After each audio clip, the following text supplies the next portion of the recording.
Tem pessoas que querem trocar tudo, porque tem uma péssima relação consigo mesmo.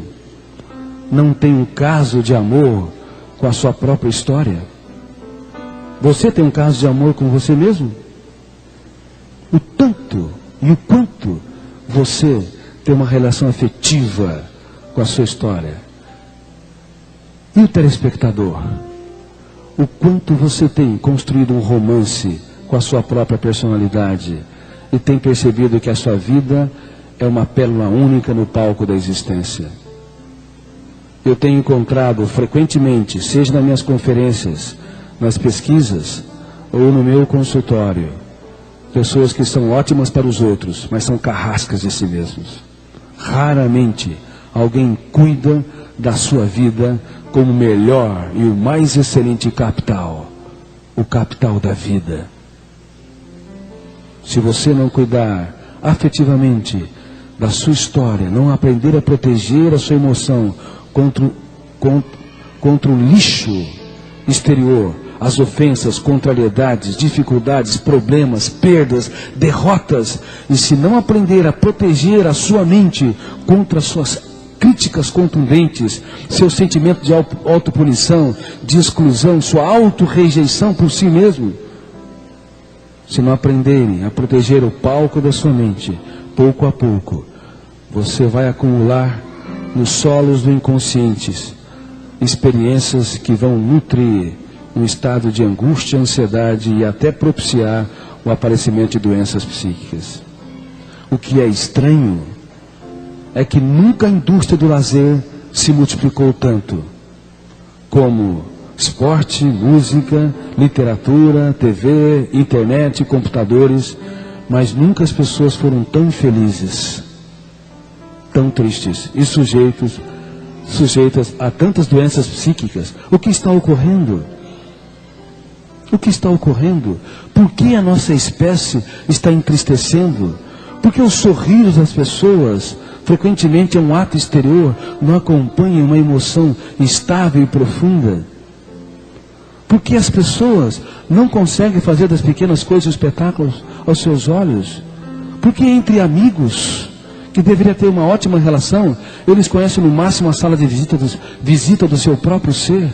Porque pais e filhos vivem num pequeno microcosmo da sala de casa. Eles respiram o mesmo ar, se alimentam dos mesmos alimentos, mas não trocam experiência de vida. Estão tão próximos fisicamente, tão distantes interiormente. Não sabem chorar, falar de si mesmos, falar dos dias mais tristes das suas vidas. Vocês sabem falar?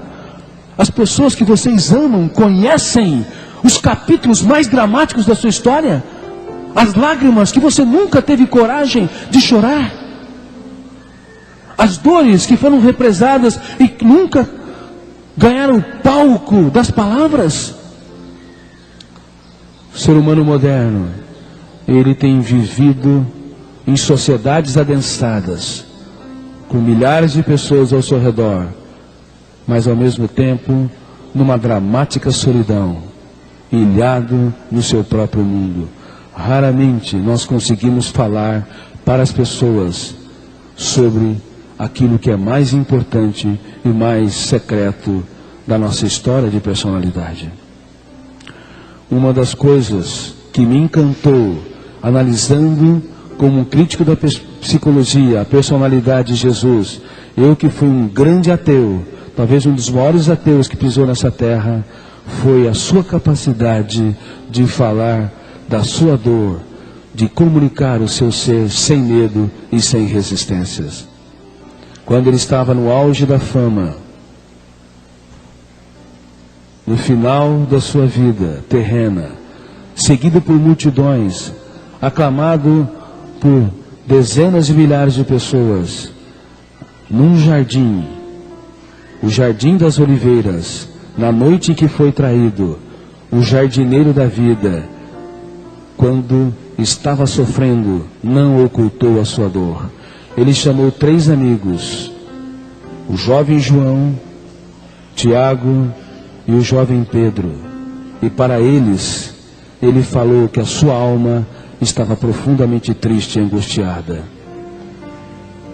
era desnecessário ele falar. Poderia querer se proteger, manter o patamar de que nunca passou pelo vale da dor, ter uma postura de herói, mas ele preferiu ser transparente para ensinar os seus jovens discípulos ao longo da sua vida não terem medo do que são, a serem transparentes.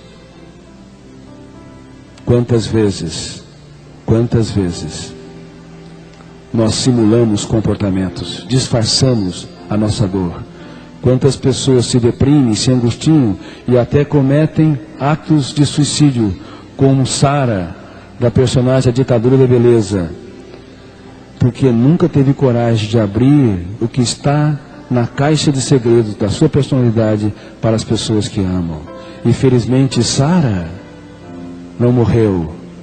Ela teve uma oportunidade de viver. E a mãe e filha viviam em pé de guerras. Eram pessoas lúcidas e inteligentes, mas não conseguiam falar de si mesmas.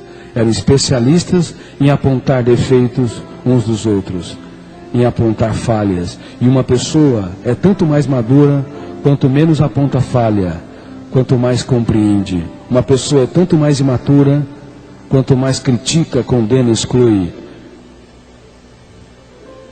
O mestre dos mestres estava ensinando os seus discípulos, nas últimas horas em que estava livre, a ser transparentes, não ter medo das suas emoções, dos seus sentimentos.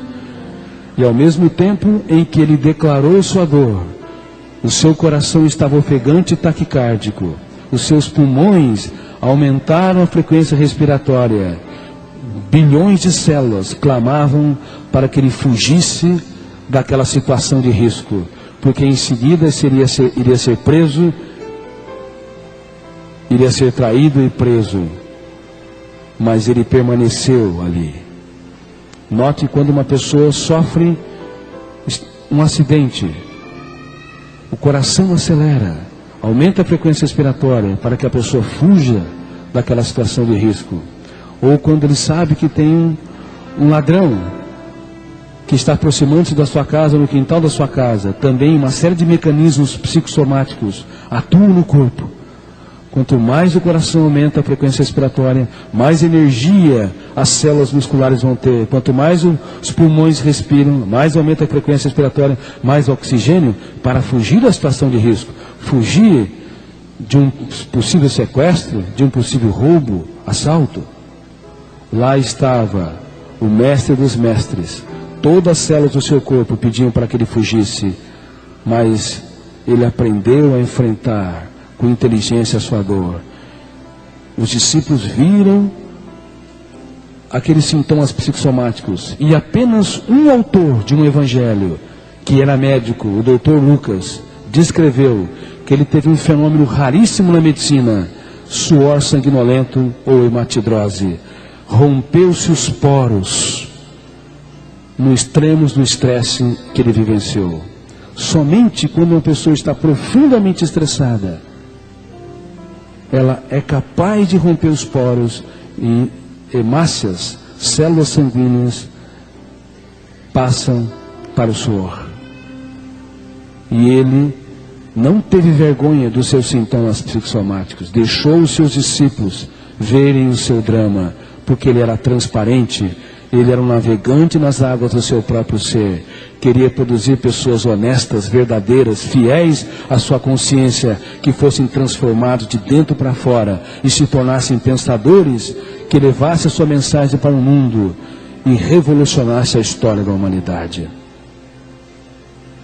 Alguém que não entra em contato com a sua realidade vai repetir os mesmos erros a vida toda. Sabe aquelas pessoas que sempre mantêm aquelas características doentias, que nunca mudam seus comportamentos? É porque elas têm medo de entrar em contato com a sua realidade, descobrir que não são heróis, descobrir que são seres humanos sujeitos a fragilidades, sujeitos a dores e ansiedades.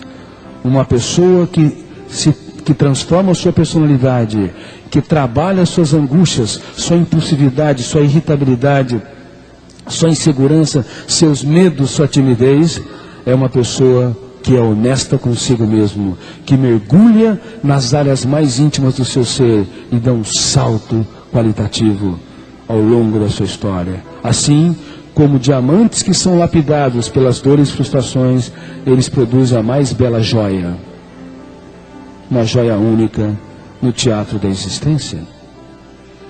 Algumas características de personalidade suas são quase que imutáveis, porque talvez você nunca penetrou profundamente nelas para poder reescrevê-las ao longo da sua trajetória existencial. Os discípulos, quando viram Jesus suando sangue e taquicárdico e ofegante, ao invés deles o abraçarem e estarem naquele momento onde a única vez, onde pela primeira vez ele pediu um apoio, um ombro para chorar, fiquem comigo, porque a minha alma está profundamente triste. A única vez que ele pediu algo para os discípulos, eles falharam. Eles dormiram devido ao intenso estresse que se envolveram. Quando uma pessoa está profundamente fatigada, estressada, ela rouba energia do córtex cerebral e ela pode adormecer, ela pode estar sonolenta com uma atitude de fuga, de preservação, do enfrentamento da situação dramática. Então eles dormiram e ele ficou só. E ele clamava ao seu pai: Pai, afasta de mim esse cálice. Eu sei que ele é dramático. Eu sei que todas as células do meu corpo me impelem para dizer isso. Mas eu vou contra essas bilhões de células. Faça a tua vontade e não a minha vontade. Nunca alguém na história foi tão transparente por amor à humanidade.